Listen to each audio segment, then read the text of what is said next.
Good morning, good afternoon, good evening, everyone. Welcome back to Spurs in the Stands, whenever you are watching or listening to this. The past 24 hours have given us some time to perhaps cool off on the situation that's been going on at Tottenham Hotspur. But of course, we're going to dive into that a little bit more today. And I'm just going to check, as always, because it seems like I always have to do this, I'm just going to check that the stream is streaming, because I've had to do a reset of my laptop. I wanted to make sure that, that the stream was okay. So if you are already in the chat, please do let me know whether you can see me okay, whether we're blurry. I'll give you everyone a minute to jump on. I realise we're a little bit later than we have been. I try and do these lives at like 4:30, 5 o'clock, but today's been a hectic day. So, okay, it's looking like the stream is okay. Fingers crossed it holds up, eh? Fingers crossed. How are we all feeling? How are we all feeling today? Are we still feeling the heat from last night? Are we still feeling a little bit tense about the situation? Just to kick us off, because I want to run through before we start, there's quite a bit of news, as always, with Tottenham Hotspur, what's been going on. So if you haven't watched the news today, we're going to dive into some of the stuff that's been circulating on social media.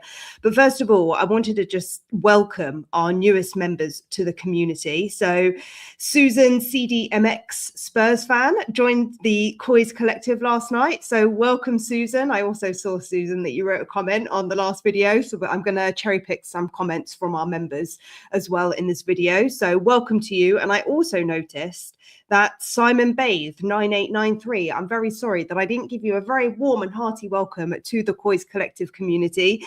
I know it's very stressful times, but hopefully we can all get through this together, because look, there's power in community. And at the moment, it doesn't look like things are getting much better on the pitch. So unfortunately, situation is that we're going to have to stick together. Yes, bloody Spurs indeed, Daryl. Bloody Spurs. Exactly. So look, I haven't had a moment just to screenshot any of these comments, but welcome as well to the Irish Gent, as well to the COYS collective community. On that video yesterday that I posted, my little debrief after the game, he said, my first time commenting. So well done. Congratulations to you. He said, I have, like everyone else, a lot to say about our club. First of all, Igor Tudor, firstly, Igor Tudor is doing in England exactly what he did at Marseille and Juve, chucking the players under the bus publicly. His record at Juve in his last 8 games was horrendous because the players couldn't stand him.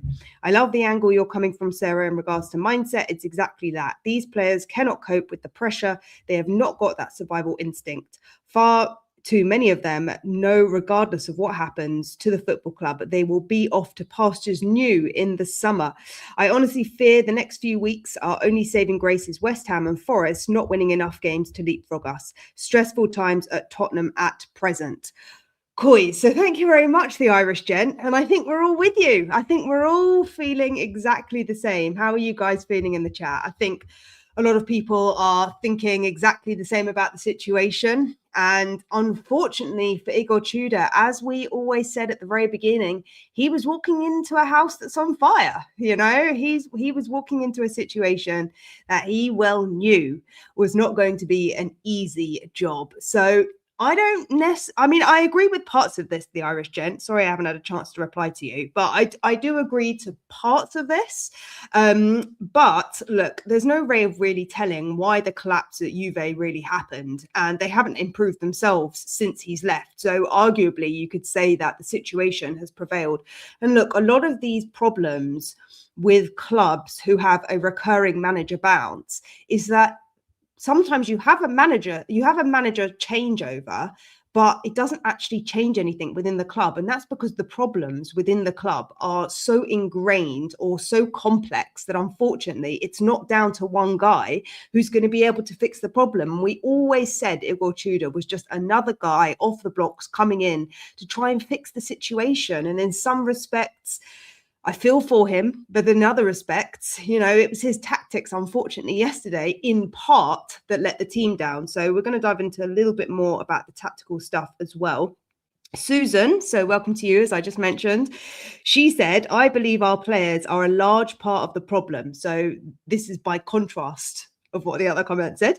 If I were Enoch, because Enoch can afford to say this, I would send the managing director to the dressing room and tell every player that has a contract with Tottenham Hotspur will be going nowhere and will be playing in the Championship League next year. The only ones that could leave are the ones on loan. That should burn a fire under most of them. They act like they don't know anything about each other. Shocking and despicable. Well, Susan, thank you very much for your first comment as the COYS Collective member. I'm not sure I entirely agree in keeping our players held hostage. It's going to be the answer to all our problems. I think the players indeed are part of the problem. But unfortunately now, we've seen this trend happening so many times before. So I kind of wish I would have actually got up on screen some screenshots of these, but yeah, today's been a hectic day. So there were some other comments. Maybe we'll go back to those a little bit later, but just to show you, I guess, from some of you guys, what you guys have been saying in the community. Some of you are saying this falls on the manager's head. Some of you are saying that the players need to take more responsibility. Some people are still saying, you know, it's Enoch. But at the end of the day, as much as we all despise Enoch, they're not on the pitch.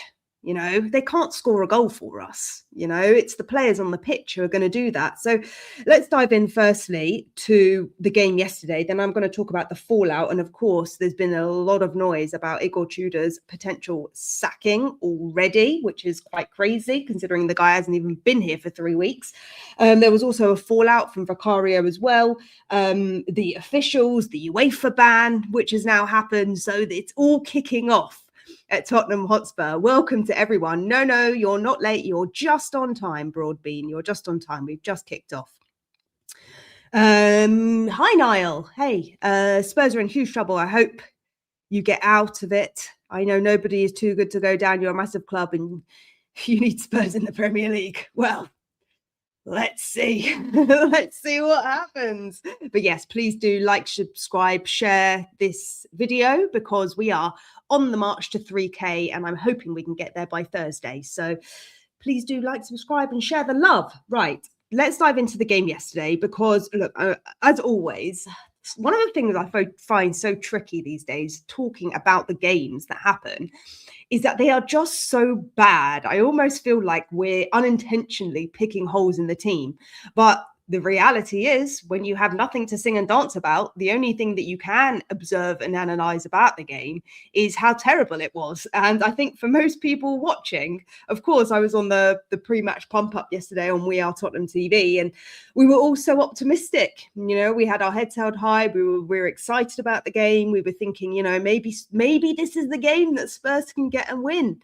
And I've got to be honest, like when the players came out and we saw the 4-4-2 formation, of course, that was one that we've spoken about before, as I mentioned yesterday. But I didn't expect it to be that bad. I really didn't expect it to be that bad. I think part of the downfall of the tactical formation that Tudor chose, part of that was the personnel. So, of course, we know now in retrospect that Gallagher was on the right-hand side and Xavi was on the left wing, which clearly on all levels does not work. It doesn't work. Forget the 4-4-2. Just forget it. Unless you're going to play wingers. And to be honest with you, this is where I do think that Igor Tudor made a mistake. I think Igor Tudor did make a mistake in this one because, look, if you're going to play a 4-4-2, you've got to play wingers on your wings. Like, that's what their forte as players is. So there's no point playing a midfielder on your left-hand side. And repeatedly, what we saw throughout the game was players not being disciplined. And I said yesterday that it was a structural collapse. In football terms, I guess what I was trying to say is that because you had players who were playing out of position, like just drifting out of the game and then finding themselves on the wrong side of the pitch. Like Xavi was finding himself on the right-hand side, leaving all this space in and behind. And Fulham could openly see that, which is essentially what led to Iwobi's second goal, because there was so much space that everyone was running everywhere. Everyone was trying to cover for everyone, which kind of created this situation where no one was doing the intended job that they were supposed to do. And ironically, or not ironically, I don't know if this is ironic, but they were kind of mirroring this situation of firefighting that we've seen before. In other words, they were trying to not put out their own fire and stay disciplined and stay on job, right? They were like covering for someone else. And I kind of realized, I actually did watch Match of the Day last night. Oh, I don't know why I put myself through it, but I literally had to fast forward the other games that were going on because it was just horrendous to watch.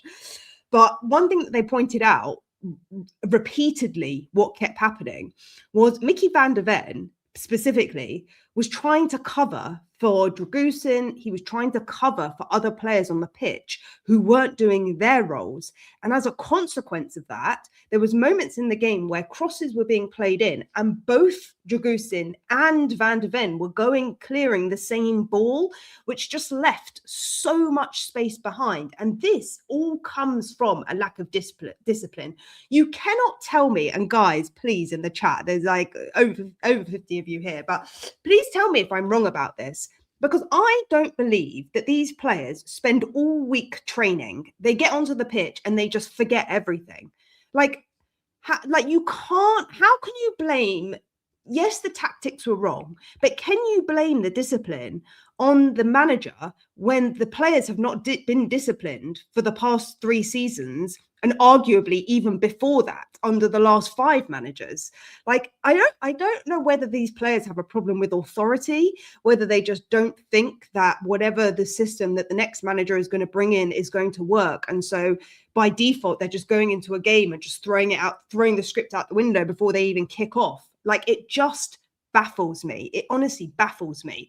And I don't know what you guys think. I'm going to hold on one second. I'm just going to hit the light. But tell me in the chat, do you think that this is a tactical thing? Or do you think that Igor Tudor had the tactics right and the players just aren't executing the strategy or the tactics that he's saying?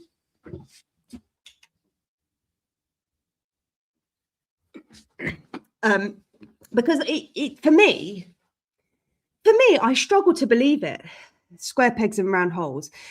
Yeah, okay. So yeah, Roy Park is saying, let's hope that Tudor has learned his tactics did not work and changes it up. See, this is what I'm struggling with, okay? Because how can you have Ange, and I'm going to start at Ange because it could have been way before Ange, but how can you have Ange, how can you have Frank, and now Igor Tudor, who all seem to have a plan which cannot be executed by these players?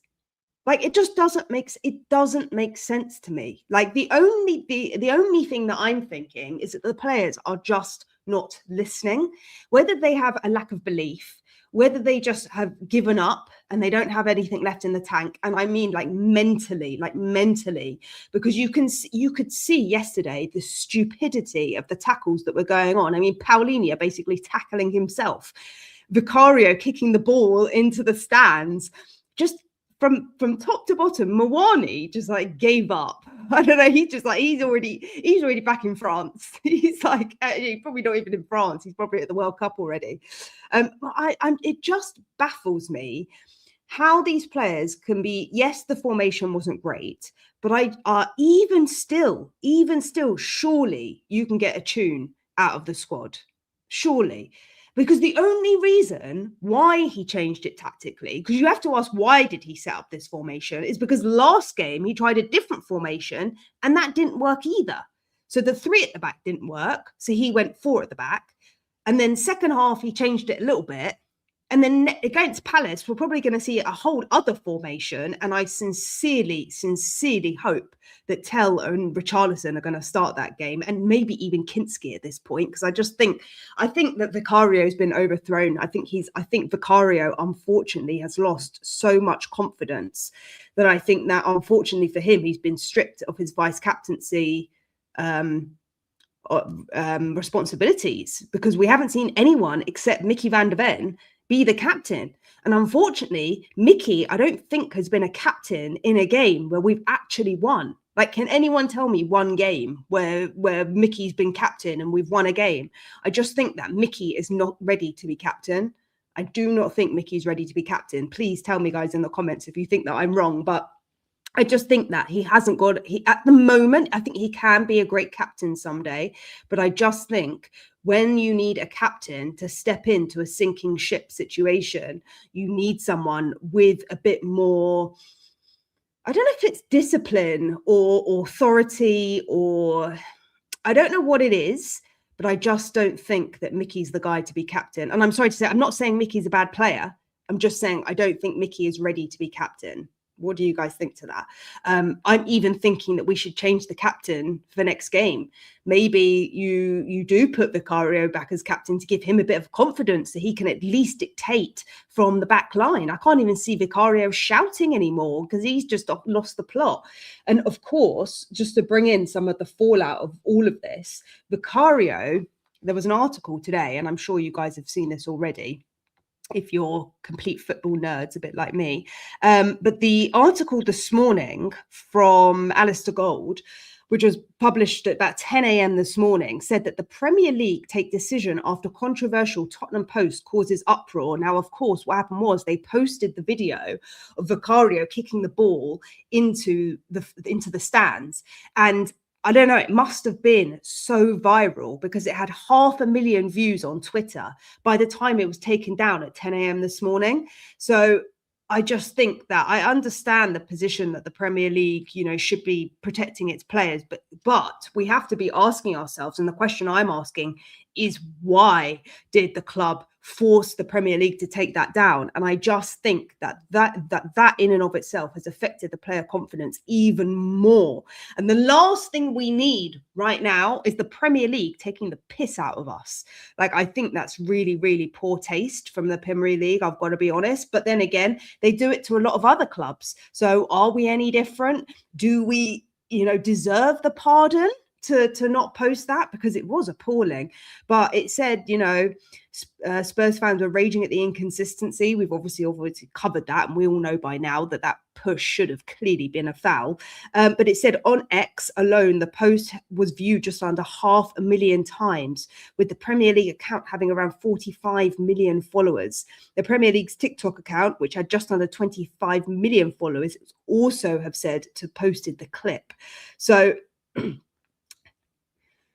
it's a bit of a dire situation. The fact that the club now have to step in and get the Premier League to remove this stuff, I think is more telling than the actual failure to be able to kick a ball in the first place. I'm not being funny, guys. Like, it's really, really, it's really serious, because when you've got criticism piling on like this, look, as a player, we know last year Brennan Johnson got the heat of a lot of fans last year, to the extent that he was getting suicide threats and he had to delete his social media. And I would hate to think, look, as much as this season's been a write-off, I really would hate to think that Vicario is receiving the same kind of treatment from some fans, because we know how vile some fans can be, and not even our own fans, other fans as well. Everyone feels the need to say how they really feel to the player on Instagram. And unfortunately, as much as these players are paid a lot of money, I don't think it's right that we should be making them feel any worse about the situation, because it's not helpful. It's not helpful. Yeah, the club should be speaking out about the ref, Scott. I agree, but this is another point we're going to touch on. But look, just in regards to this social media controversy with Vicario, because I was talking about the fact of making him captain again, I think that, you've got one more game without Mickey, and for me, without Romero, and for me personally, I think you change the captain for the next game. I know it might not be a nice decision, and maybe Kinski arguably should play. I don't know whether Vicario should be the captain, but I do think you need to have some kind of shift in the team, because otherwise it's just going to spiral again against Palace. And we're going to park Palace until shortly. We'll talk about that in a little bit. But yeah, so at least Igor Tudor spoke up. So we're gonna talk more on that, because look, I don't know how much more we can dive into the game, because realistically, we all know by now how pathetic it really was. I don't want to see Moani again. I don't want to see Moani again. I'm really sorry. Like, I know that Igor Tudor's tried to give him a new lease of life, Maybe he's tried to play him in a 2 up front to give him a bit of confidence, but I just don't think it's worked for him. He's not a Spurs player. He's not a Spurs player. He's checked out. He got pushed off the ball, and he just had no fight. He had no fight to chase the ball back down. The only player on the pitch yesterday who looked like they actually cared was Archie Gray. And God bless Archie Gray, because the guy who's, I don't know if he's 20 yet, but this young teenager coming into this squad that's an absolute shambles for the past couple of seasons, who's had to step in to massive shoes, who literally will play any position on the pitch that you put him in. I swear, if you put Archie Gray in goal, he'd give it a shot. I swear, if you put him as striker, he'd give it a shot, because that kid, his head was down last game and he looked really upset about the result last game. But I've got to give him credit, because I was slating Archie Gray a few weeks ago under Frank, and saying that Gray was like not giving his all. And if there's a player that has shown a bit more in the last 2 games, for me, it would be Gray. And some of you are saying in the chat, I can see some of you are saying that Richie cared, and some of you are saying that Tell cared. And I think that Richie is a guy who played at Everton and is very familiar with the relegation battle. And I think Tell is still fighting for his place in the team. And of course, he's not in the first team squad for our Prem games. And even though now he's listed in the Champions League squad, he wants to get into that as well. So he's fighting for his place, you know. So that's the difference with Tell, because he's fighting for it. He wants his place, and he himself probably thinks, I can make a difference, play me. And that difference in mentality is a bit different to, you know, what's maybe been going on with some of our other players who have been taking a lot of the stick and a lot of the heat. Yeah, I do agree with some of your comments coming through. So Hetry said, concentrate on playing better and dominating games. Every club moans about VAR and they think they're hard done by. It always evens itself out. Yes and no. Yes and no. I am a bit of a conspiracy theorist. I do think that sometimes decisions go against you because referees are biased.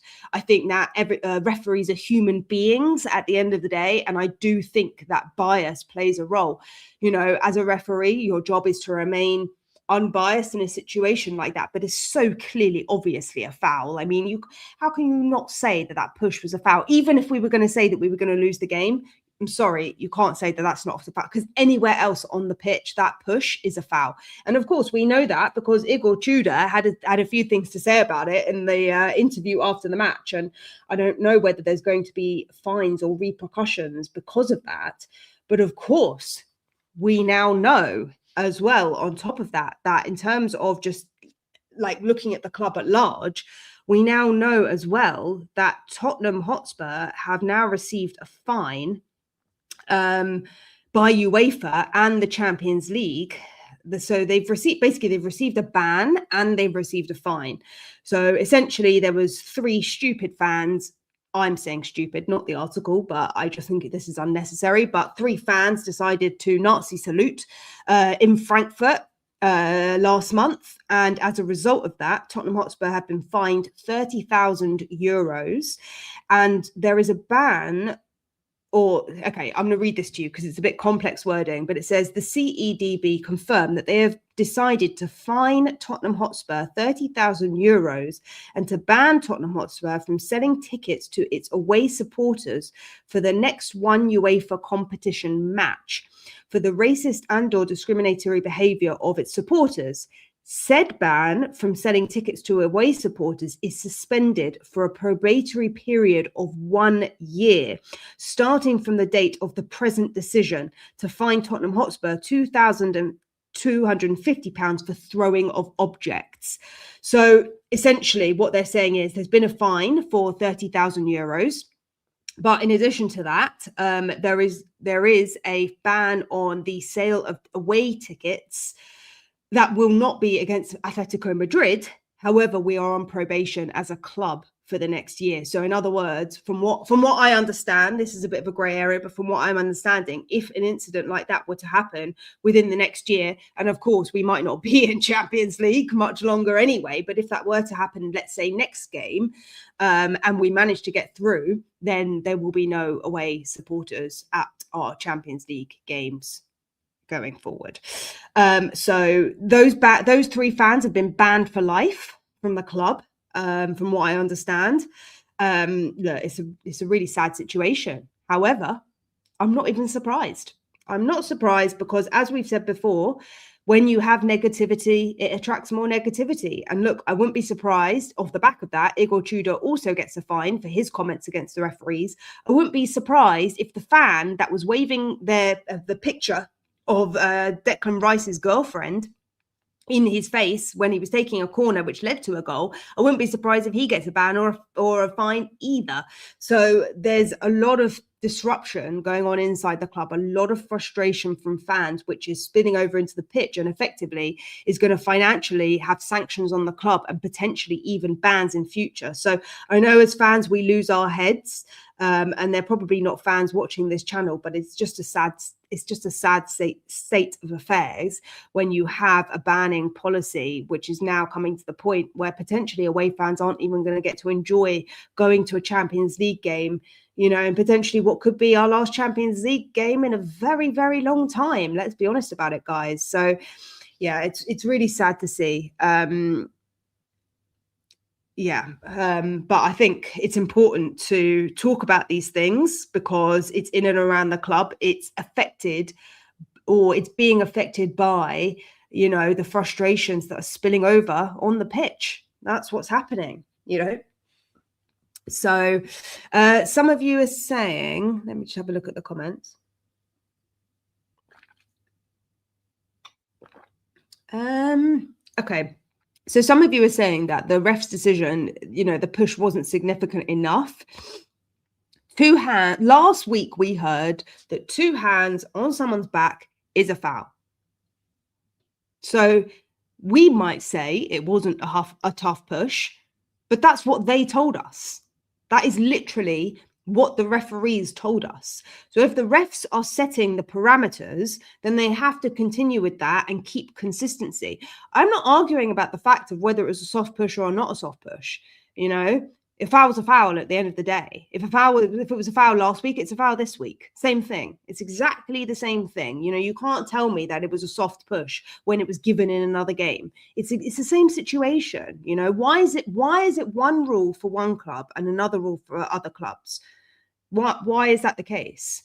I don't necessarily agree with you, YouTube 8999. I don't necessarily agree, but look, that's your opinion, and you're valid to have that opinion because yeah, maybe it was a soft touch, but in terms of the decision making, there just needs to be consistency across the league, you know, because look, them lot up the road, they've been saying it for years that they've been, you know, subject to decisions which have not gone their way. And I think we have as well. But until you're in a position where it significantly affects you to the point where it's going to maybe play into a relegation conversation, because if we got relegated, everyone will be saying, oh, hang on a minute, Dan Burn had Bentancur in a headlock and got a penalty from it. You know, everyone's going to be saying, oh, look at that situation that happened against the Fulham game. That's what will happen if we get relegated. It will be cherry-picked, all of these, you know, referees' decisions that went against us at the end of the day. So look, it's a painful conversation, but it's one that we have to take. Okay, Spurs fans, you won't be relegated. Some of your injured players will recover. You just need 2 or 3 wins. Okay, so this is a very common narrative, Eugene. We will touch on this a little bit more because I want to just say before we go into this, that, of course, there has been breaking news earlier today, also this morning around 10 a.m., that TalkSport said that Igor Tudor warned he could be sacked as Tottenham manager after less than 3 weeks. So there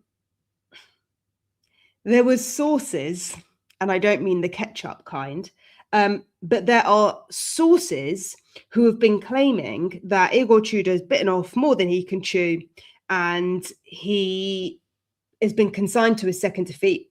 And because of that, he might be sacked from the job. My thoughts on this are, and please let me know, guys, would you sack Igor Tudor if the next 2 games we don't win? We've got Palace and Liverpool. What do you guys think? Do you think that there's any substance to this? Do you think that there's anything true to say that maybe Igor Tudor might be our second and not last manager of this season.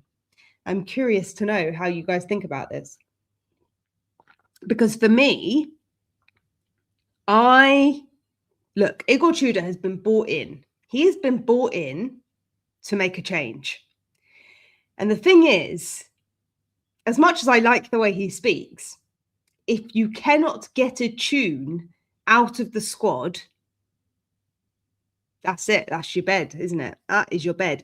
For me personally, I don't think he goes after Palace if we lose Palace, but maybe after Liverpool. And the tricky situation with this whole thing is, I can't believe we're talking about sacking Igor Tudor and the guy's been here 2 minutes, but that's what's making the conversations right now, because it looks like, and look, I can't deny it. I want to be positive, and at the same time, I want to have his, I want to back his corner, but at the same time, he has come in to do a job and change things. And if you're really not seeing anything whatsoever, then does he deserve the right to stay? Does he deserve the right to stay? Does he deserve the right to keep managing this team if for the rest of this season you're going to just lose games? So you've got Palace on Thursday, then you've got Atletico Madrid on Tuesday, then Liverpool the Sunday. So there's not another break in play until the international break. So I think, I don't know, you've got Forest after Atletico Madrid, and then you've got the international break. And after then, you've only got 1, 2, 3, 4, 5. So you've got 7 games after the international break. Is that right? 1, 2, 3, 4, 5. Yeah, you've got 7 games after the international break. So I don't think you get rid of Tudor after 2-3 matches, like TalkSport is necessarily claiming. But I do think if the situation isn't turned around by the second leg of Atletico Madrid, potentially Forest, then I think there's another window of opportunity for the club to make the sacking.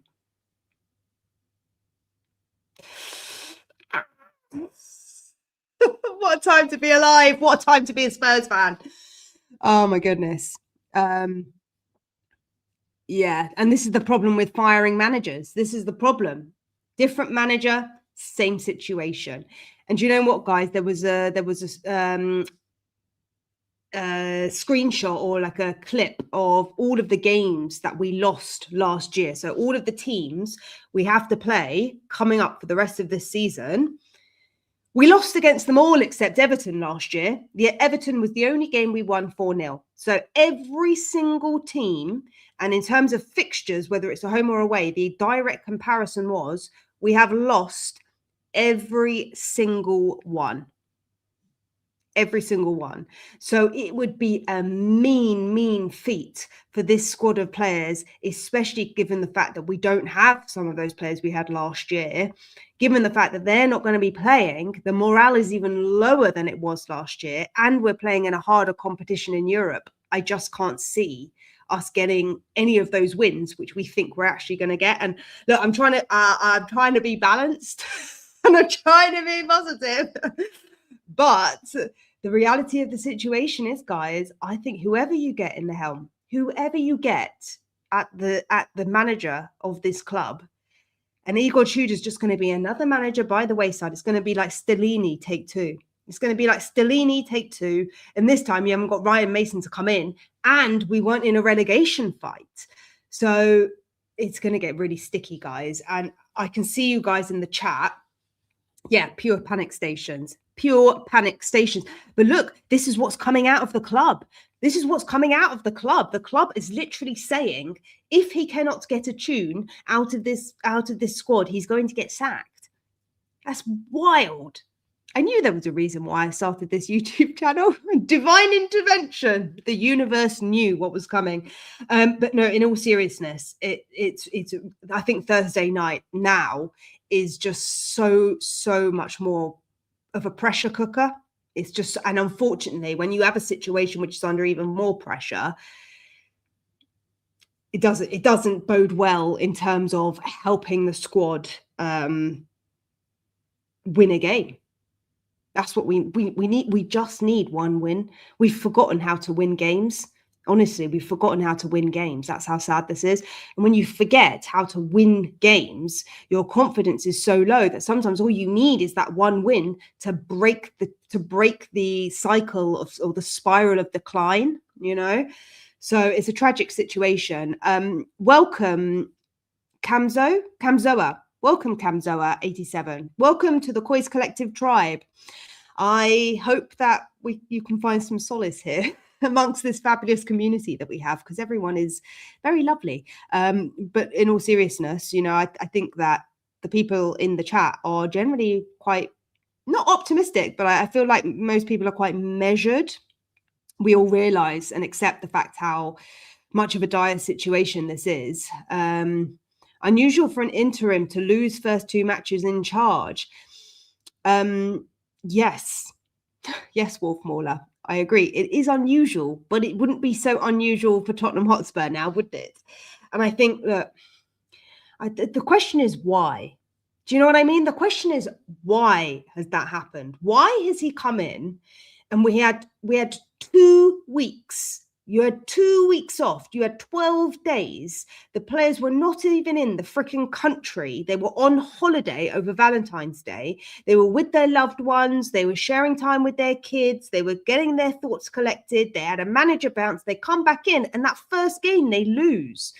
And I know it's against Arsenal, but look, I think the conversation would have been different if we lost it 3-2. If we lost that game 3-2 and we showed a bit more fight, it'd be a different conversation. But it is, look, it's very unusual as well for a manager to come into a situation where he only has 13 fit players and you're playing the best team in the world on your first game, you know?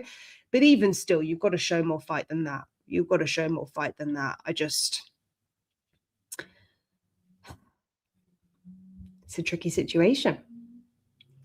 It's a tricky situation for any interim manager. But this whole conversation now, which is, I realised I started talking about the game and I've now got on to talking about Igor Tudor, because it sounds like, you know, him coming out, blaming the officials, blaming the referees. That's not a good look inside the club. The players dropping their heads. That's not going to be a good look from inside the club. You know, the players not being able to get a tune out of the players. I mean, his coach, his assistant coach isn't even here yet. We spoke last week about him getting a new assistant coach. They're not even through the door. We don't even have an assistant coach. Like, that's how wild this situation is and how quickly things have escalated. 1 second, guys.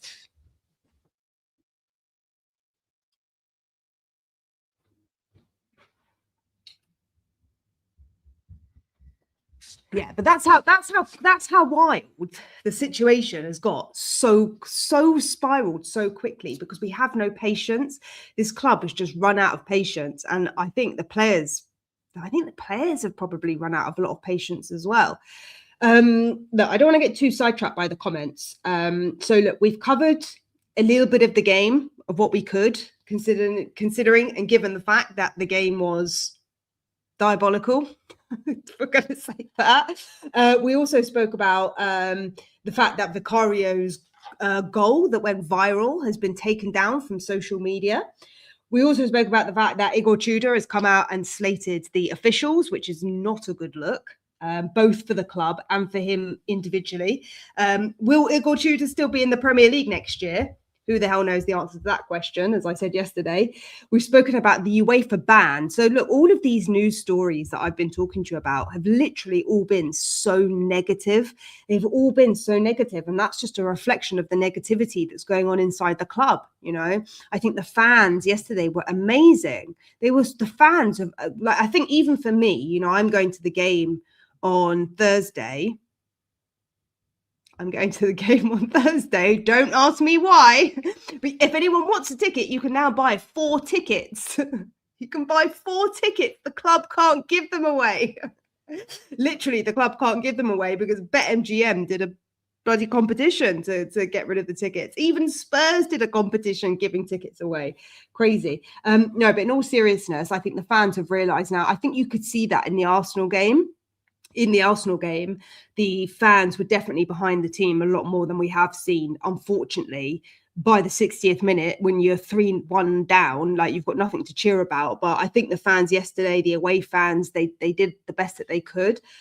But unfortunately, the atmosphere, I think the atmosphere on Thursday is going to be good, just because I think most people realize now that this is it for us.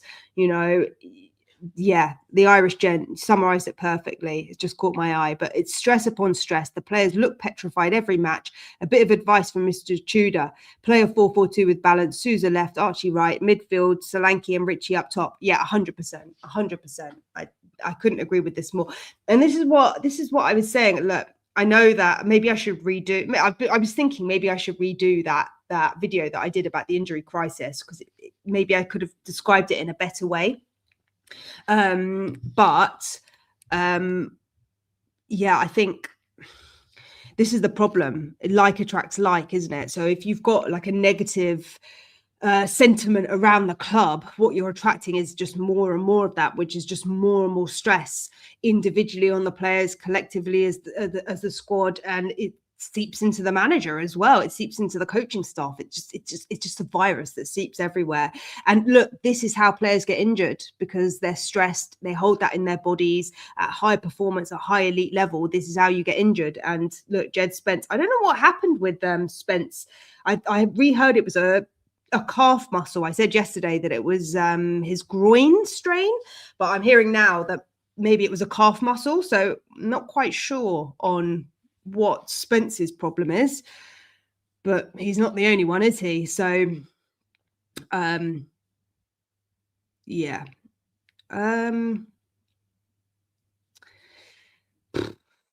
Stressful situation, guys. Sometimes I'm like, I watch my team these days and I'm just like, we have no identity. We have no identity. Like, we don't know who we are. We've really just lost our way. Like, I know the news with Amanda Staveley was that the takeover was going to happen, but as I said before, I don't know if that's going to happen this year. And unfortunately, it doesn't look like it's going to happen this year. And if it doesn't happen this year, then we've got to see it out and wait it out. Because if you're the club, if you're a buyer right now, why would you buy a club that's potentially going to get relegated? That doesn't make financial sense. And if you're ENIC, why would you want to sell right now? Because potentially if you do go down, then you're going to take less than if you stay up. So the whole takeover talk is just a resurfacing story that we've heard for years and years. And the only realistic thing that could happen from that is if Levy sells his minority stake. So even that conversation is one that is sort of floating around the club right now. But yeah, in general, from bans to fines, from players just deciding that they don't want to play the rest of the game, it's all a bit tragic, isn't it? Apparently you can buy 4 tickets for Nottingham Forest as well. Yeah, well, I'm pretty sure the stadium for both the Palace and the Forest games are going to be empty. So considering I am putting myself through it, because I just love the torture. I love going to watch my club. I love the torture of it. Look, no, I'm going because I support my team. I support my team. That's the truth. I support my team, and I go to the games because I'm a supporter. And, a lot of people might not renew their season tickets if we got relegated. But, if you support your club, if that's what you are, then, you don't really want your team to get relegated. I don't think that really solves anything. And this is the other point that keeps coming up. Welcome again, Kamzoa. This must have been before you signed up as a member, but Kamzoa said, don't worry, we should be fine. We just need to turn up against Palace at home, Forest at home, Leeds at home, and maybe Wolves away. The players need to take serious accountability. And I agree with this. Unfortunately, though, we lost all of those games last year against those teams. We also lost against them earlier this season. We managed to get a draw, I think, we beat Leeds, which was our 3rd game of the season.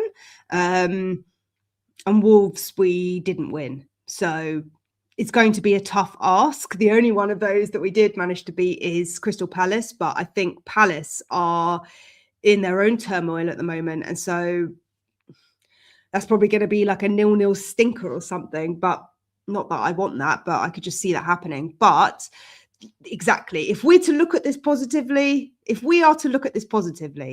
the only saving grace that we have is that the teams below us are worse than us. That's pretty much the only saving grace that we have. West Ham think that they're going down. They think that they have harder games than us. Spoken to a couple of West Ham fans. Look, I can even see West Ham fans in the chat. When we played West Ham, there were a lot of West Ham fans in the chat. And they were all like, oh my goodness, I can't believe that we beat Spurs, but also we are so getting relegated. So I think a lot of West Ham fans also think they're getting relegated. So look, the difference is between West Ham and us is West Ham are used to being in this situation. As a fan base, look, I'm not saying it's a good thing to be in the relegation conversation, but what I am saying is that because they've been in that relegation conversation before, they're kind of a bit more prepared for it. Like they know what the fight entails. Whereas for Spurs, this is completely new territory. It's new territory for the club. It's new territory for the manager. It's new territory for us. And you could say last year we finished 17th, but realistically we were 16 points off the drop and we were never getting relegated last season. So this season, the table's a lot tighter. The conversation's a lot more pressured. And as a fan base, I think we don't know how to deal with that stress either, which is why you're also seeing these frustrations spill out onto the pitch, leading to bans, leading to, club sanctions and fines, because it's just a spiral that's the club is basically just spiraling out of control from top to bottom now. Like we're now seeing that play out in terms of the fans. Before it was like the players spiraling, it was the board spiraling, it was, even Iron Land, you're not buying the players and everything. And look, hey, maybe the real reason why we couldn't buy players is because no one wanted to come to us. That's the truth of the situation. We blame it on Lange, but in all reality, if you're a player right now, do you want to go to Spurs? Do you want to go to play to Spurs? And knowing Spurs, they probably wouldn't have put a relegation clause in the contract, and so then you're tied to the club if you get relegated. Like, I don't know if that's Lange's fault. That's just a situational challenge which has come about because of the incompetence, Yeah, exactly, Jorgen. Exactly. It's exactly that. This stems from the top. It stems inwardly. And unfortunately, it doesn't make pretty viewing on the pitch because look, how long has it been since we've had a football game where we've been able to go, wow, this game has just been so good. Like, how long has it been since we had a good game? I know we beat Palace, but I wouldn't even say that was a good game. Maybe earlier in the season, probably like those first couple of games, maybe against Leeds, but now Leeds have found their form. But there really has been no game. And even some of you were saying we need to start Tell. Some of you were saying off the back of my last video, you need to start Tell in every game. And I actually went back over and had a look at all the games that Tell started. And we've actually, other than the first few, he was part of the Villa squad, which we lost. He was part of the, what was the game we played after that? He started in the, in Bournemouth game. That was it. He started in the Bournemouth game and he scored in that game, but we lost that game. So realistically, Tell, give him a shot, sure. But he also played in October against Villa and we also lost that game. So the only game we've won that he's played in was Leeds, but then the team as a whole has lost. So Tell is, for me, he probably has potential. He probably has a bit more fight, but like the rest of the squad, I don't think he has the quality. So for me, sure, put Tell in. Do we get any better? No. Do we get any worse? No. But that is how I feel about Matthias Tell, and I'm sorry because he's a young kid, and I think he deserves a shot. But unfortunately, you're just at this point you are literally just throwing players in just for the sake of throwing players in because our first team aren't performing, and it's very unfortunate for players like him who are young players who came in last season under the promise that Ange was going to take them under their wing. And they won the Europa League, and then you come crashing down because you just broke the system. So sure, play Tell next game.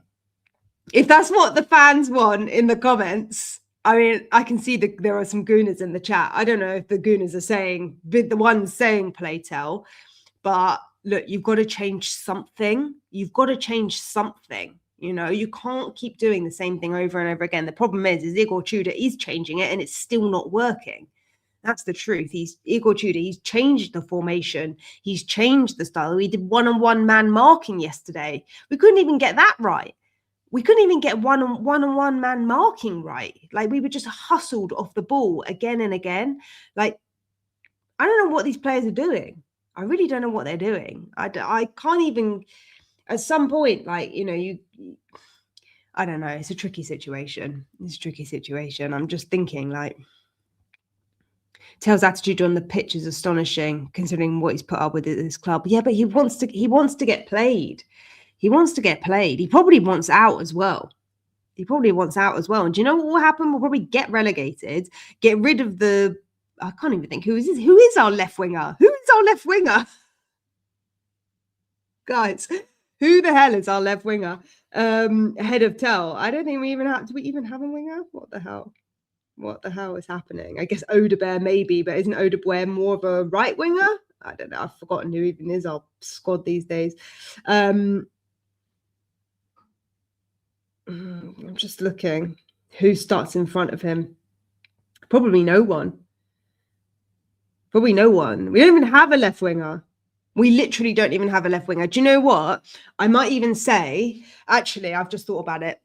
I'm processing. So I think the only other option is you play Richie on the left.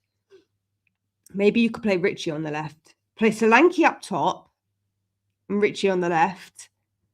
Tell on the right. Don't love it. But I'm just thinking how you get the best out of these players. Because if you play Tell on the left, you have an imbalance in the squad because you've got no one on the right.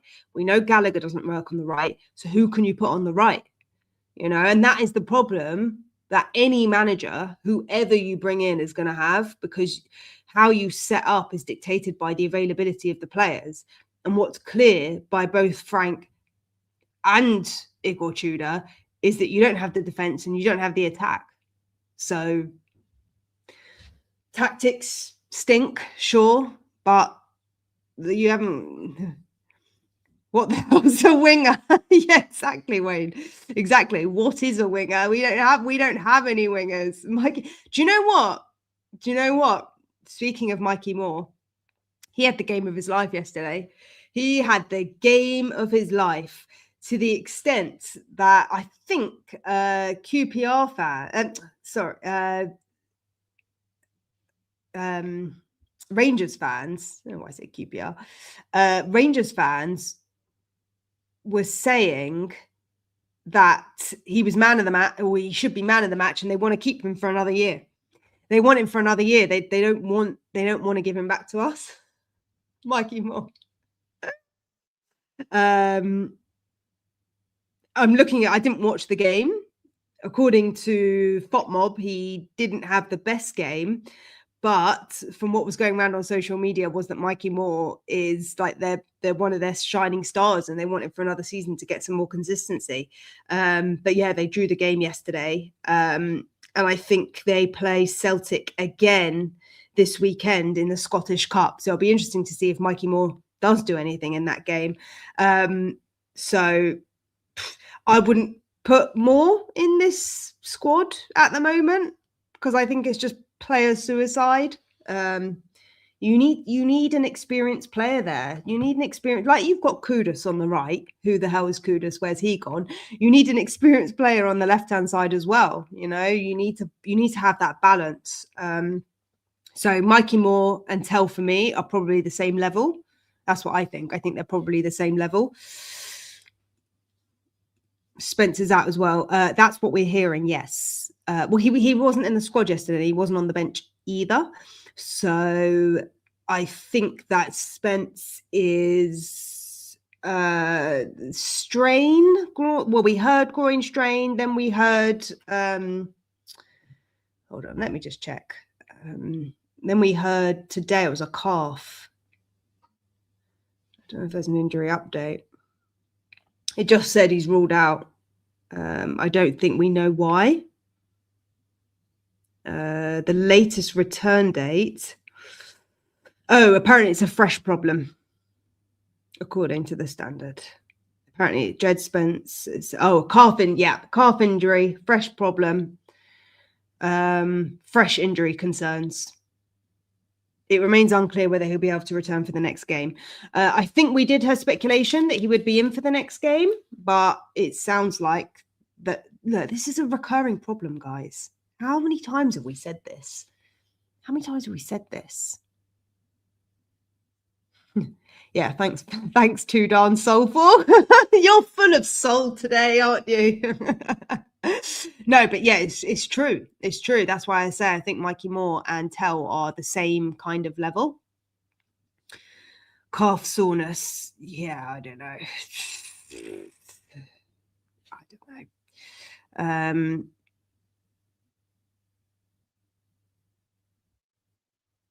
I don't want to say what but I'll tell you. If I set in my problems for my beloved Arsenal. I don't know. I don't know, Daniel Rob, what you think the problem is. Please, if you know the problem, diagnose it and fix it. Yeah, there's a lot of comments here, guys. Yeah, look, the conversation.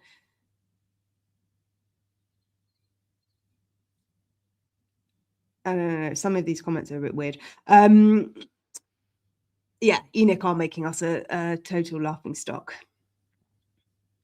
Don't start Xavi, Moani, and Gallagher. So I agree with this. Xavi for me is a peculiar case. He's a peculiar case because he came in at the start of the season and we all said he needs to get a bit more physical. He needs to show himself a little bit more. We were saying under Frank, why was he not improving him? Why was he not getting better? The guy's spending extra time in the gym. He played with injury. He definitely has the right mindset, I think, needed. But I just don't think that Xavi has the skill. Mwani's just checked out and he doesn't care. He himself had a bit of a bounce when Tudor came in. He probably thought, oh, Tudor, my old manager, thank God you're here. You're going to play me. I'm going to get some game time. And then he showed nothing. And Igor Tudor is probably like, well, what the hell are you doing here? That's why he didn't play him probably under Juve and why he wasn't his favourite striker. And Gallagher, for me, Gallagher is a peculiar one because he was brought in to be one of the more senior players, and he too now has been sucked into this spiral. And I don't even know what his best position is. Honestly, with Gallagher, I do not know what his best position is. And if we're saying he's a central midfielder, play Sarr instead. To me, Sarr is a better player than Gallagher is. We just look so much more lively when Sarr is on the pitch. Sarr just opens. I don't know whether he just has this like bounce where he's able to like open up the play a little bit more. I don't know what it is about Gallagher, why maybe it's frustration. Maybe it's just the fact that he's being played out of position. But for me, he just has no technical ability. He's not fast. He's not a fast runner. He's not a baller. He can't protect the ball. He's not technical. So I don't know what he offers. You know, Xavi, at least he's a bit technical on the ball. He's not the fastest guy, but he's technical, you know. But we have no ballers. We have no one. Kudus, and we said this at the beginning of the year, Kudus is the only player that can really protect the ball.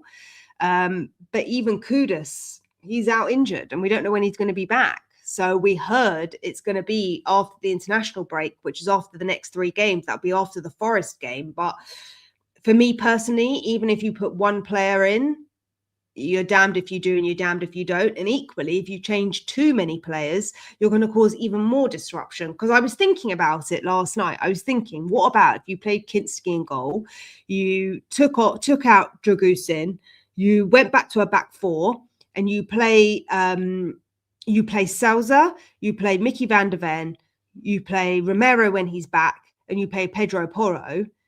I think that gives your backline a bit more assertiveness. But then you've already changed half the squad. So it's just a disgusting situation. Gallagher looks like he smokes 20 a day. Yeah. He's not even fit. Do you know what? Wasn't he sitting as well? Wasn't he sitting on the bench against for Atletico before he came to us? Like, wasn't the reason why he came to us is whether he wasn't starting games for Atletico Madrid? I don't know. I'm pretty sure he wasn't like their first choice. I mean, look, there's a reason why Chelsea got rid of him as well. That's the problem. And now we're just selling our dross to Palace. We need the loans on a loan to Palace. Yeah, exactly. Oh, yeah, exactly. Yeah, that's exactly what I just said. I don't know. Yeah, I mean, Palace would probably take him back, and then they'd have another Brennan Johnson situation. Yes, I also can see some of your other comments. Daryl, yeah, Xavi is very, very one-footed. He's very one-footed, which means it's very predictable to read his game. Sometimes he's forced into a position where he has to play the ball on his left foot and he can't do it. He just can't do it. And he needs to maneuver his body. He needs to shift shape or, I don't know, take a couple of extra steps to get back on his right foot. And I think that's a very easy telltale sign for a defender, which is why more often than not, he gets pushed off the ball, not necessarily because of his physical strength, but I just think he's so one-footed that actually works against him. And he's not good enough on that one foot anyway. So we miss players like Son who could play on both feet. Son could play on both feet.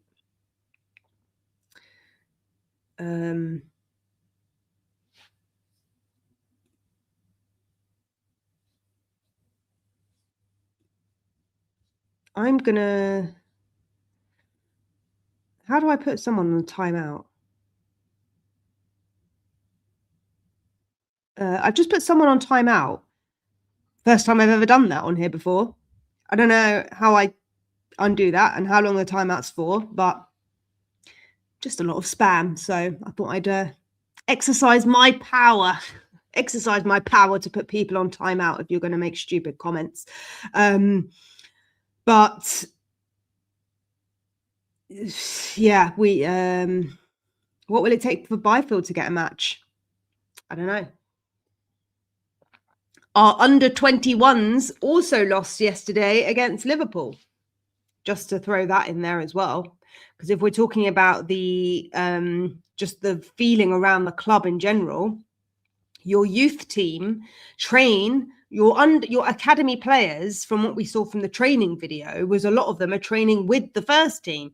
So now you've got your first team losing and your academy players losing. So throughout, this is why when I say systemic problem, it's not just the first team. It's the academy players, it's your reserve players. It's like the whole, that they're all training together. They're all in the same changing rooms. They probably all have lunch in the same canteen. Like the whole morale of the club at large is just very, very toxic. So yeah, look, it's unfortunate. I was following the game yesterday, the under 21s. It was played at the same time. But we threw the game away because at one point it was 2-2, and then we just threw the game away and it was 2-2. So it finished 4-2, sorry. So yeah, that wasn't the best result either. And Liverpool scored 2 late goals. So the under 21s are also having a nightmare. The defense, we have no defenders in the under 21s either. Hardy had a terrible game yesterday. Gunter as well, you know, the goalkeeper for under 21s, unfortunately, he let in 4 goals. So unfortunately, in the league, in the under 21s, we slipped from, I think we were at one point in the season, the under 21s were 4th and we're now 9th. And the under 21s is, look, it's reflected back. It's reflected back. It's mirrored. Everyone's saying the women's team as well is doing well at the moment. I don't think they are. Okay, they beat Villa 7-2, but then they got knocked out of the FA Cup. They lost against Chelsea. They lost against Liverpool. I mean, they're 5th in their league as well, but then they were 4th as well. So it's across the club, you know. Maybe you do need some of the women. Maybe you need the women in the training squad because they're the ones at the moment who probably have the most positive results, but they have a stronger squad. The women's team, funny enough, the team within Tottenham Hotspur that reinforced over the January window, they bought 3 players, the women's team. What does that tell you? The women's team, you buy players, and guess what? they got reinforced. I think it was 3 players. I don't want to say information that's not necessarily true. So fact check that. Don't take my word for it. But I'm pretty sure.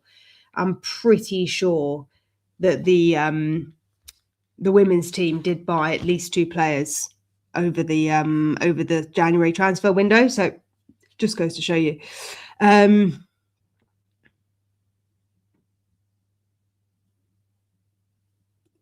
The Championship or the youth will get their chance. Our club is rotten from the top. It's sickening. Yeah. I'm not even sure the youth team are good enough. I think what happens before that is you recall a lot of your players. You recall players like Lancashire. You recall players like Mikey Moore, Donnelly, Akrahamovic, who's the guy who's on loan to, is it Preston? Akrahamovic? I can't remember who he's on loan to, but he's had a flying start as well. You've got, I think in total, wasn't it something, didn't I do a count up? And there was something like over 10 players were out on loan, and 5 of those were from the first team squad. So you've got a lot of players that you could recall. Yeah. Gallagher is the racehorse I was lighting up. Send Dragusin to the under 21s. I think he's 23, isn't he? Probably can't do that.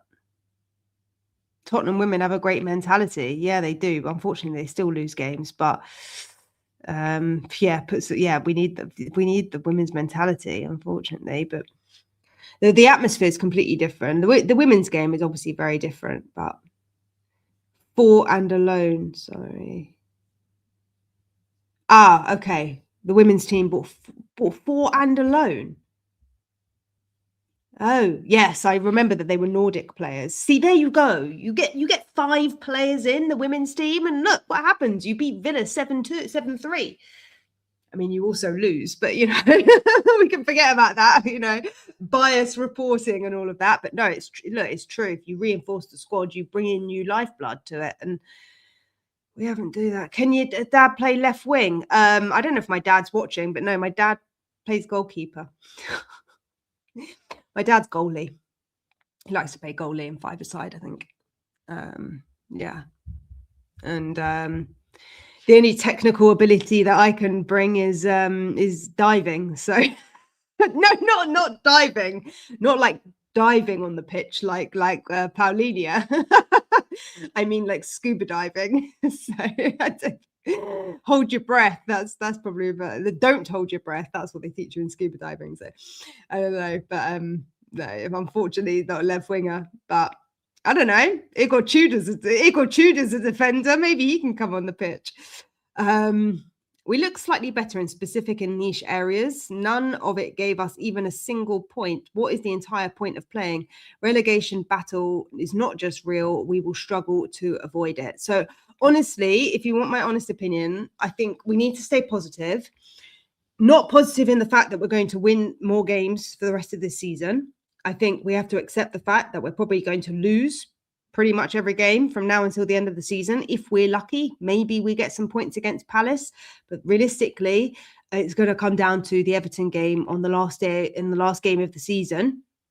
We've got Chelsea the game before that. And look, if we can't take anything from Forest, then it is going to come down to the last game of the season. And that game is going to be a massive, massive battle. I think this is going to be a conversation we're having now to the end of the season. I just cannot see us even picking up 3 points on Thursday. Maybe we'll be surprised, and I want to be optimistic about it. But I think, as I said before, we've just got to hope that West Ham have a harder run than us and they don't pick up any points. That's the truth of it. You just got to hope that West Ham lose every single game. That's what it is now. And when you're at the bottom, you know, when you're fighting for top 4, you're like, oh, we need 3 more points. We need 3 more points. When you're at the bottom, you're like, oh, who else around us is going to lose? Because we're definitely going to lose, you know? So the conversation is naturally different. And I think that is the positive in the situation, if you see what I'm saying. Yeah. I don't know why Luke's put a bikini there, but you don't wear a bikini when you scuba dive. You wear wetsuits.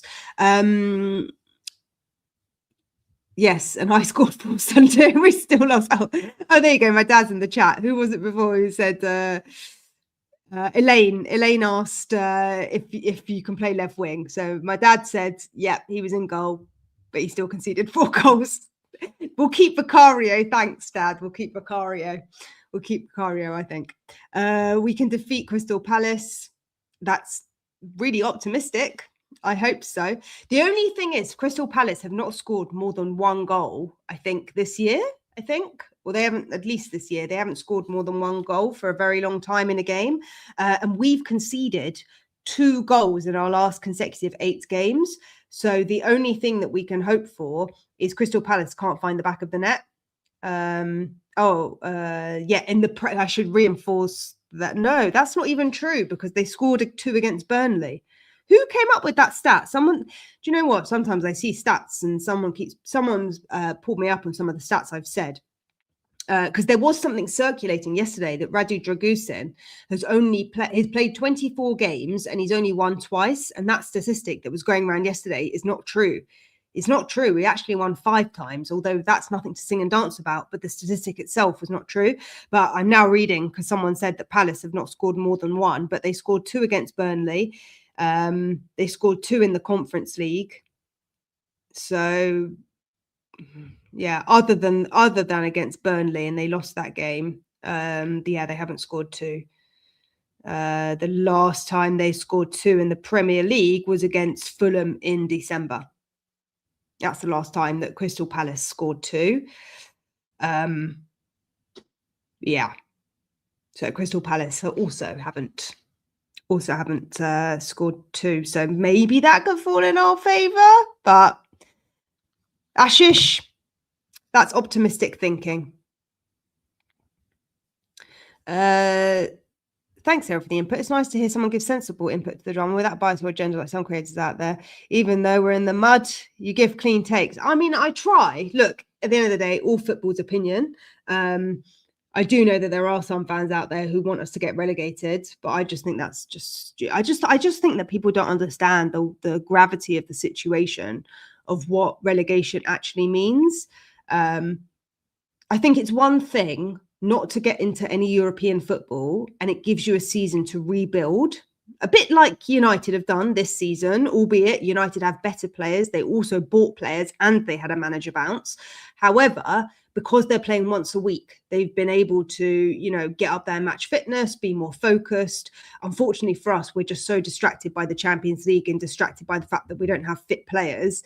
It is a catch-22. However, I would rather not have any European football than go down entirely, because relegation, you could go down to relegate, you could go down to the Championship and you could not come up for 5-6 years. I know people are joking about it, but in all seriousness, even with parachute payments and even with all the financial implications that come with that, you can't spend the money. You can't spend the money, even if you have all this 150 million plus your Champions League money and, all this money. It doesn't matter, because you can't spend it in the Championship, because the monetary jump down is so vast. You're talking hundreds and hundreds of millions.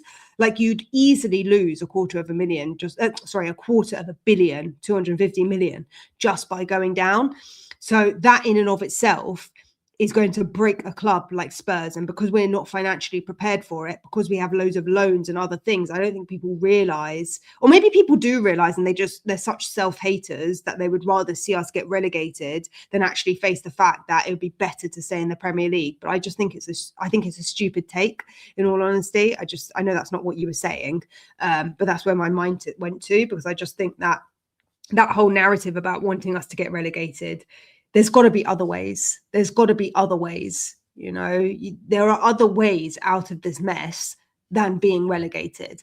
You take 17th, you take a collapse, you take it on the chin. The board have to realize that if they want to make a profit, they have to reinvest back into the squad.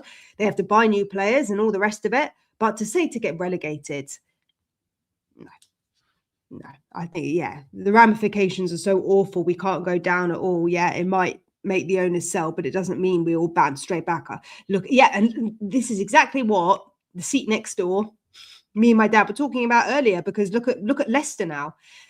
Look at Leicester. I was listening to the View from the Lane podcast earlier, and they were saying that it's exactly 10 years since we were fighting for the top of the Premier League. How mad is that? Exactly 10 years since we were fighting for the top of the Premier League.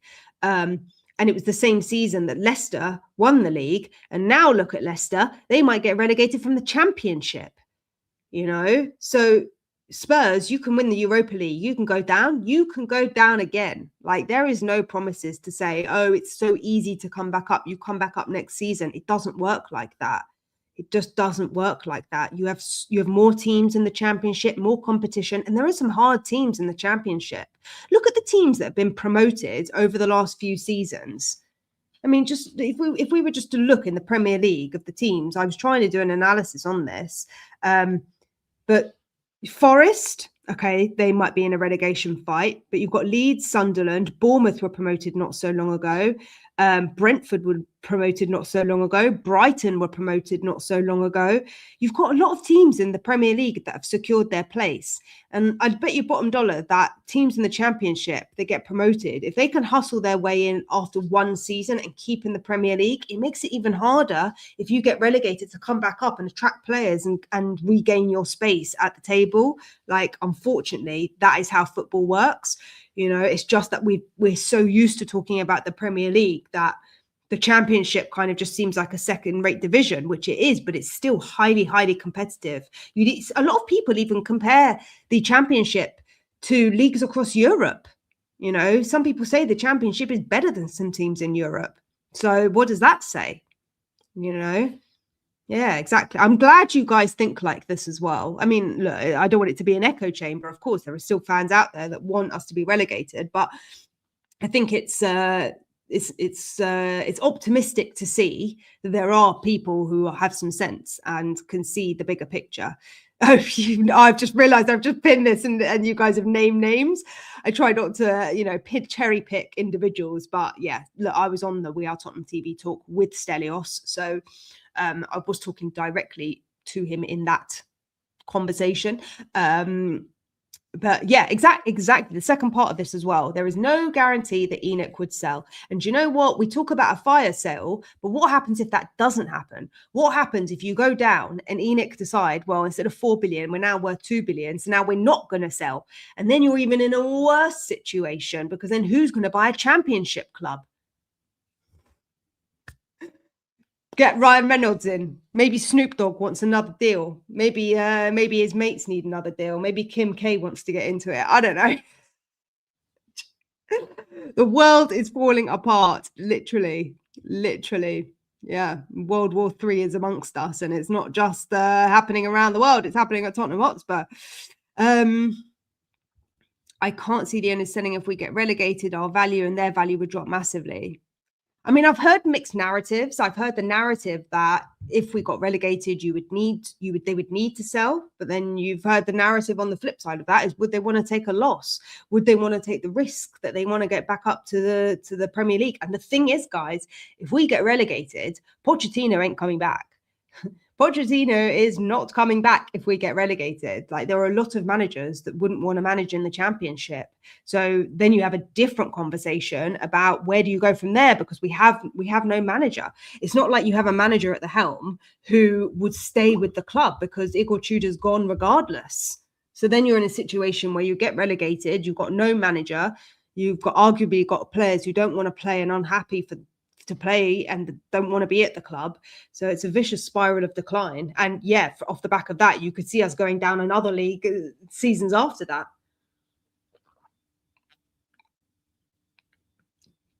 Can we get Somerville from West Ham? Unfortunately, it's too late to get anyone. Given the Tottenham situation, how do I filter these by questions? Given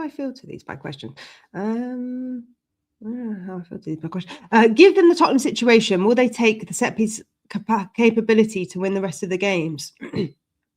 What set piece capability? Did you guys see our free kicks yesterday? Did you see our free kicks?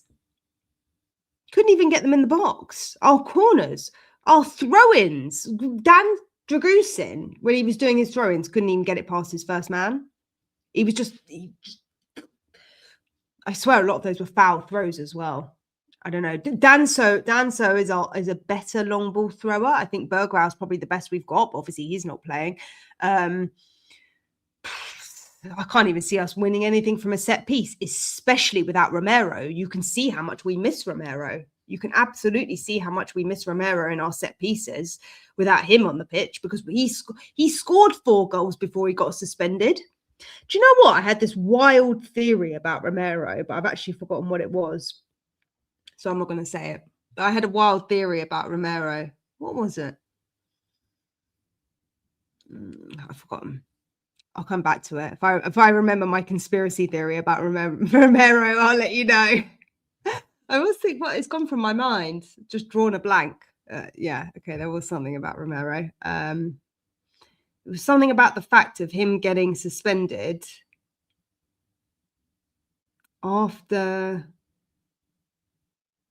I don't know. Okay, I'll park that for later. Yeah, no relegation. If we stay up, we will be doing this again next season. The club cannot buy 6 to 8 quality players. They're not capable.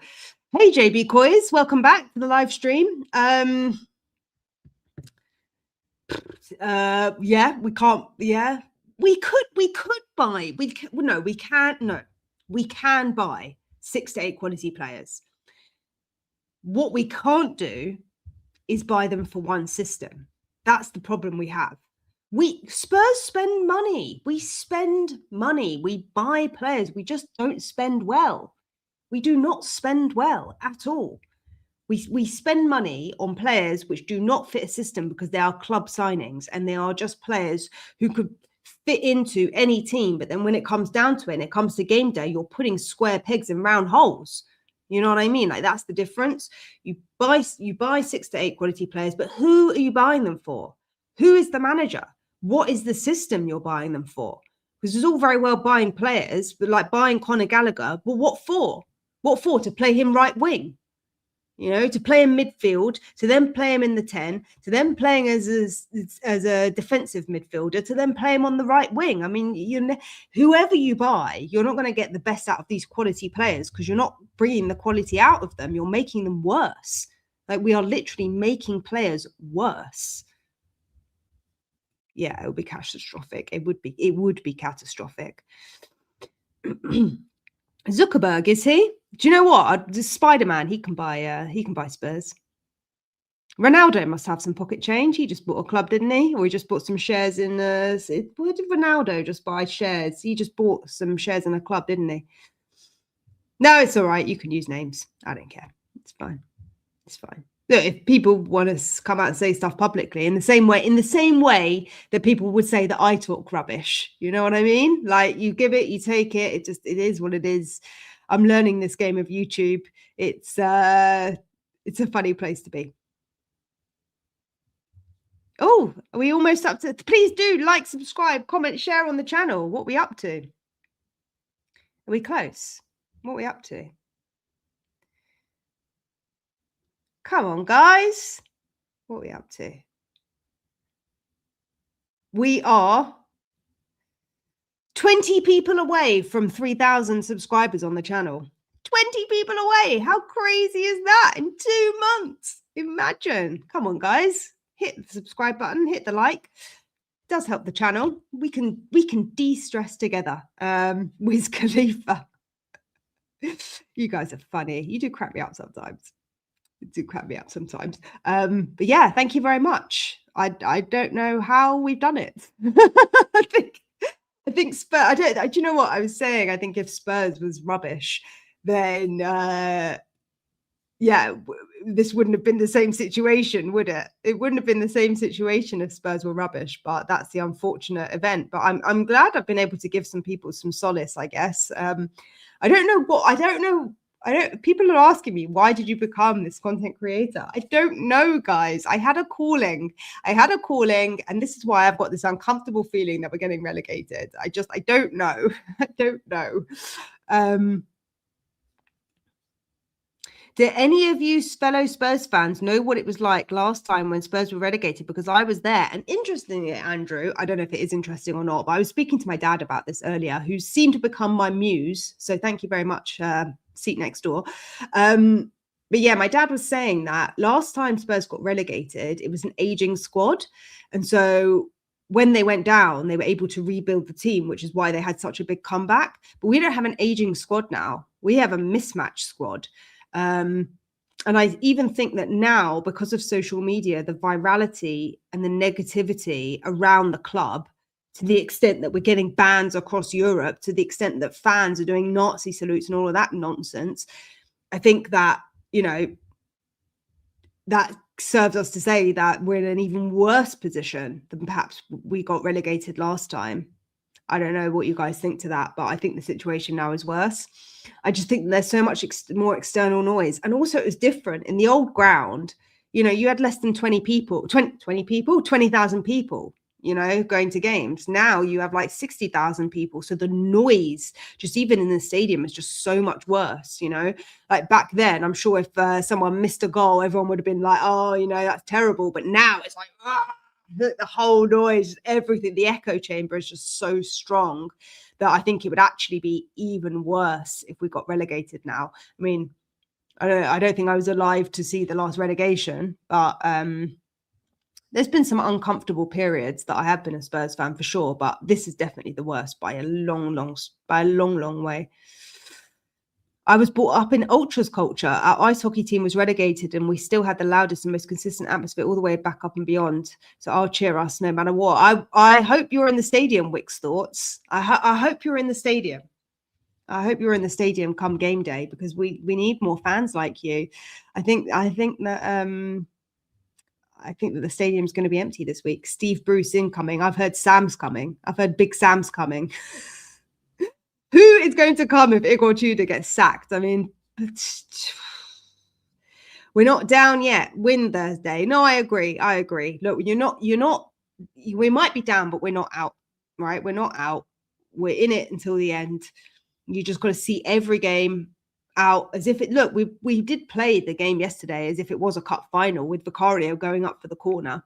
Did nothing, but that's what you do in a cup final. So Tim Sherwood, if we go down with Defoe and Dawson as staff. Dawson, I don't know about that. Dawson, I don't know. He's become a bit of a pundit of late, hasn't he?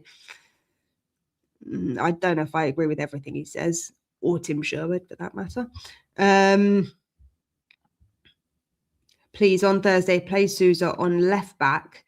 Tell left wing, Xavi in the middle, Muani right wing, Richie up top. Play Sousa on left back. Tell left wing, Xavi in the middle, Muani right wing, Richarlison up top. I'm thinking, yeah, maybe. I'm trying to think how you can fit Solanke in that. Like, is there a way that you can play?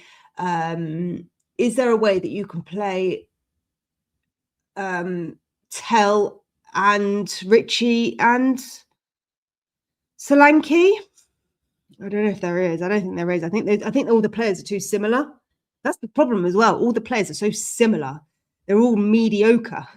And they're all mediocre at the same jobs. You don't have you need like a Kudus in the squad who offers something different, who can carry the ball from one end of the pitch to the other. We have no ball carriers. And so what we're doing is we're just pinging the ball to the other side of the pitch, and like no one's there.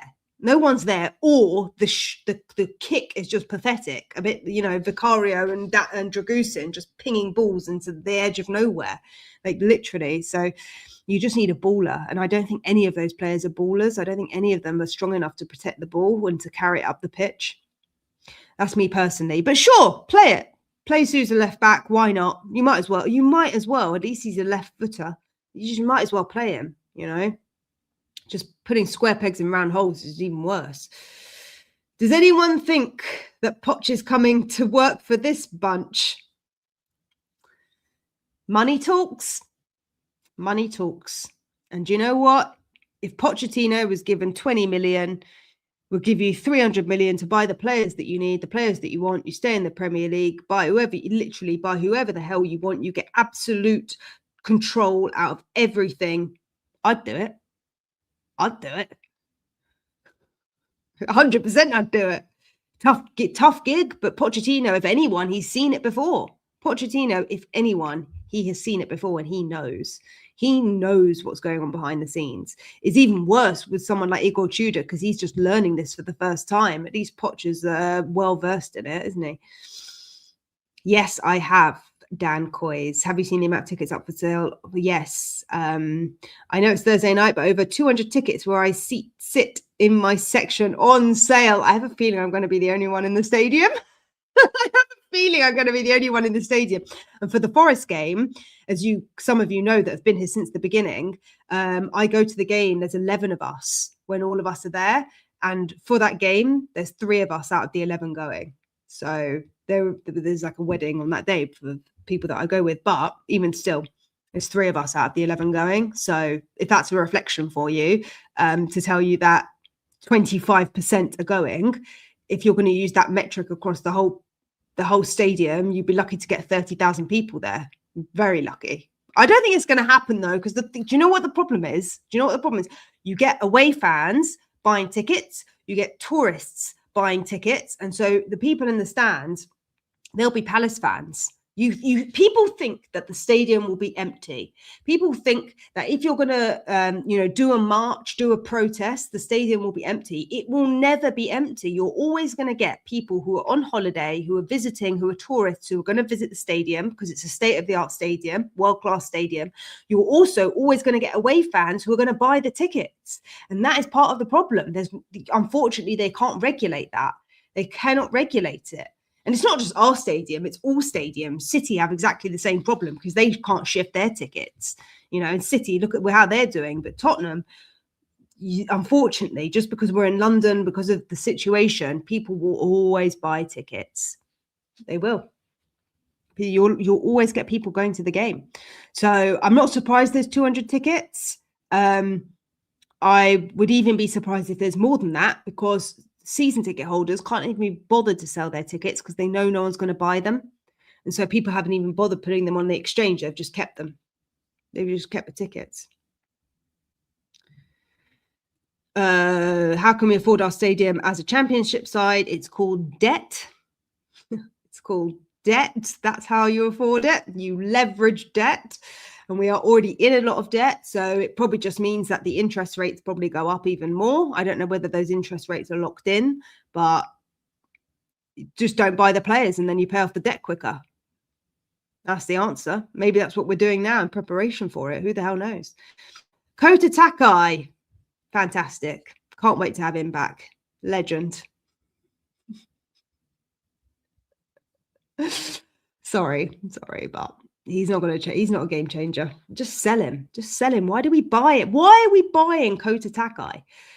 Just how bad do you think Vicario is? He looked promising when he came, but seems a liability now. No, for me, the thing with Vicario is he was bought for the Ange system, and the Ange system was playing out the back, and Vicario cannot do long balls. And so for me personally, one of the things that Ange said when he came to the club was he bought players who had progressed very quickly in their career. So they'd gone from one level to the next level. In other words, they're fast learners and they're adaptable. And I think those first 10 games was amazing. Vicario was amazing. And I think that he managed to get us top 5 in the first year. As much as people say we went on a bad run in the second half of the season, we still won games amongst that. So I think that he dropped off last year because our defense was so bad. Our defense was just so bad that, we're playing Ben Davis and Archie Gray at centre back and at times Dragusin. I think he's lost confidence. That combined with the fact, because don't forget, he still kept a clean sheet in the Europa League final. And you could say, United were rubbish and all of that, but he still did it. He still kept a clean sheet. They still had shots. So his confidence was up here. You then fire the guy that believes in you, and then you bring in a guy who wants you to play long balls, and that's not in your game. And I think that has crushed him this season.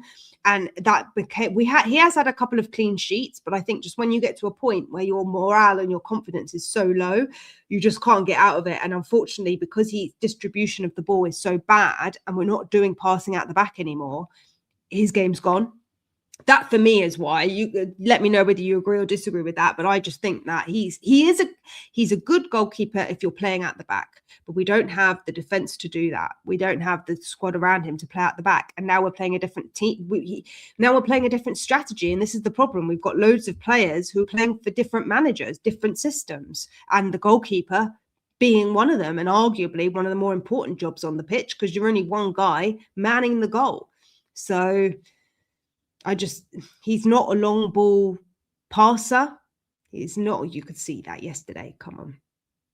When will Kudus return after the internationals? When will Kulu return? Who knows? We don't know. Even Igor Tudor doesn't know. I have heard what day it is. Thank you very much, Luke. And the sad thing is, we don't even care about whatever day it is, because we're just happy to be in the Premier League at the moment.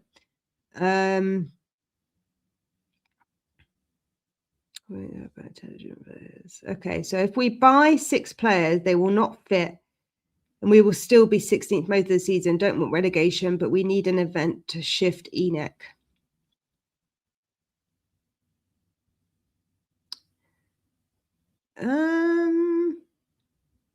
I don't think there's any guarantee. There's no guarantees of anything.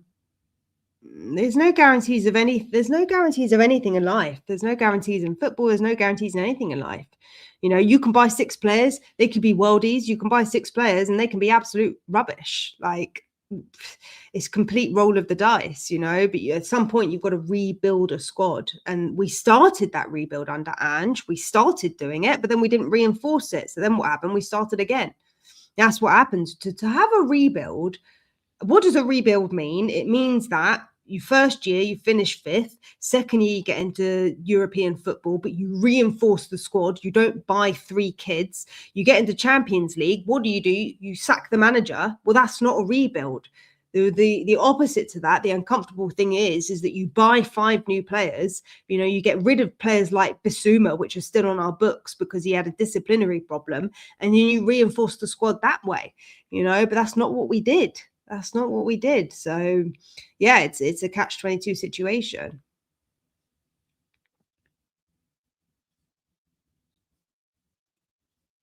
See you again, FF Paul Walker. I don't know. Anyway, guys, it's getting to 7 o'clock and I'm going to want to have dinner, and I don't have my casserole in the oven today. I don't have any casseroles. I don't know what I'm going to do for dinner. Kulusevski is back in 2 weeks. Don't hang your hat on it. Don't hang your hat on it. Because guys, just to manage your expectations, and look, I want to be positive, but equally we can't put pressure on these players, because when a player comes back from an injury like that, the guy bloody shattered his kneecap. He might be back on grass, he might be back in the squad, but he's not going to be the Kulu that we saw under Ange in 2023. He's not going to be. Like, that's unfortunately the truth of the situation. Players take time to come back. You saw Solanke. Solanke took 3 or 4 games to get back into his stride. You know, it takes time for players to build up their fitness, to build up their, you know, their strength again, to build up their technical skill again. So Kulu was never a fast player. I don't know if you guys even remember Kulu playing, but Kulu wasn't a fast player. If you see what I'm saying, he wasn't a pacey player. He had good technical ability, but he wasn't a fast player. We don't really have any. The fastest player we had was Odebear. He got injured. Son was a fast player. We sold him. So we've lost a lot of pace in the squad. A lot of pace. We don't. Maddison is quick, but he's also not a very fast player. Like, well, I'm talking about fast runner in this sense. So Van de Ven is obviously a fast runner, but he's a centre back. It's kind of that speed, unless you're running back to defend your goal, kind of useless if you're trying to attack. We don't really have anyone who can. We don't have anyone who can counter attack. Is what I'm saying. You don't have anyone in the squad who can counter-attack, who can pick up the ball in your half, run it up the pitch, and put it back in the back of your net. We don't have anyone like that. No pace in the squad. Yeah, exactly. If you rush him, he'll just re-injure. Yeah, there's no point doing it. You're down and out anyway. You might as well just let him recover. I'm going to read a couple more. This was changed. So first of all, the membership now is reduced to £10. The Tottenham Hotspur membership has reduced to £10. Yes, you heard that right. I think that's twofold. So, of course, to buy a ticket for the games, you need to be a Hotspur One member, which is £40. However, that was reduced in January, half price, supposedly, probably because that's halfway through the season. Then they've now reduced that to £10. And I would say that that's probably because you've only got about 10 games left. So it's 25% of the price. Makes sense, I think. They also changed it in December that if you've got a season ticket and you're a season ticket holder, you can transfer the ticket to 3 named CRNs under your name if they're not a member. In other words, if I don't want to go to the game and you, Craig, are not a member and I haven't nominated anyone, I can nominate 3 people to transfer the ticket to. Yes, you have to have a CRN number, but you don't need to be a Hotspur member. So they changed that in December. I think they realized what they did. And they also realized what they did because they've made the Atletico Madrid game a Category C game. So they obviously know. They obviously know. Do you get £9 change with that? I don't know. Yeah, they probably should pay us £10 to go to the game, shouldn't they? But yeah, in effect, they changed the membership ticket transfers for the remainder of the season. But look, you've only got, how many games have we got left? 10 games. So you can't really charge more than that, can you? You've got, yeah, probably half. How many home games? You've probably got like 4 home games left. So, and who wants to go to those home games? Let's be honest. We are a selling club. That's why our recruitment is centered on you to sell on a profit. A la Bale Kane. Yep. Modric, you throw that in there as well. Modric also sold. Kyle Walker also sold. Trippier, I don't know if Trippier was sold for much of a profit, but wasn't he also sold? Newcastle. We've sold loads of players over the years for a profit, and look, it's not like Brighton or Bournemouth where they're buying well. We're not buying well. Like, we're buying players who are not first teamers in the teams that they're coming from. Tell was not a first teamer. Moani was not a first teamer. Gallagher was not a first teamer. The players that we've bought have not been starting for the clubs they previously played at. Do you see what I mean? So it's a compounding situation. But yeah, you're right. We're not really a selling club, but we just don't buy well. We don't buy well. And the youngsters that we have bought, like Bergvall and Gray, we're eroding their sales tag for future because we're ruining them as players, both physically and mentally, and we're not getting the best out of them. Bayern Munich or Juventus, who's bigger? Bayern, probably, I think. Don't know. Maybe Bayern.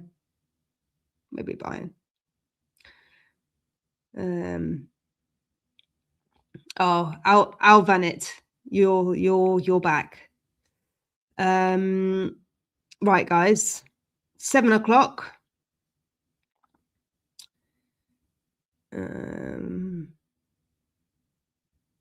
Yeah, Juve might be better, but the question was who's bigger.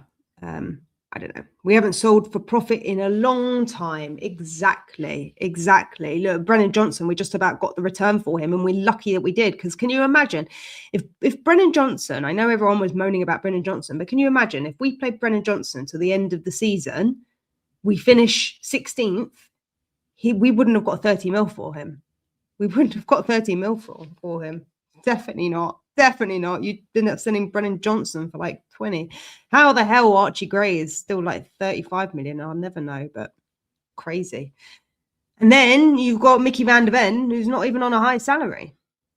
I think Mickey's contract runs until 2029, I think. When's Mickey's contract? Is Mickey's contract 2029? Yeah, summer of 2029. So Mickey has 3 more seasons with us. And if he renewed his contract, he would be on a higher salary. He would be on a higher wage, but he hasn't renewed. So he's got... Look, this is the thing. Everyone's saying Mickey, Romero, they're all going to go. They can't go. They're under contract. They are under contract. They can't just leave. Like, they can't just not, like, there's probably sanctions against them if they don't turn up to a match. Like, they probably get fined, you know. It's like not that easy. The players can't just walk out just because you got relegated unless there's a contractual clause in that. And I don't know if the club would have put that in, and no one knows the answer to that question. No one knows if any of our players have that clause in their contract or not.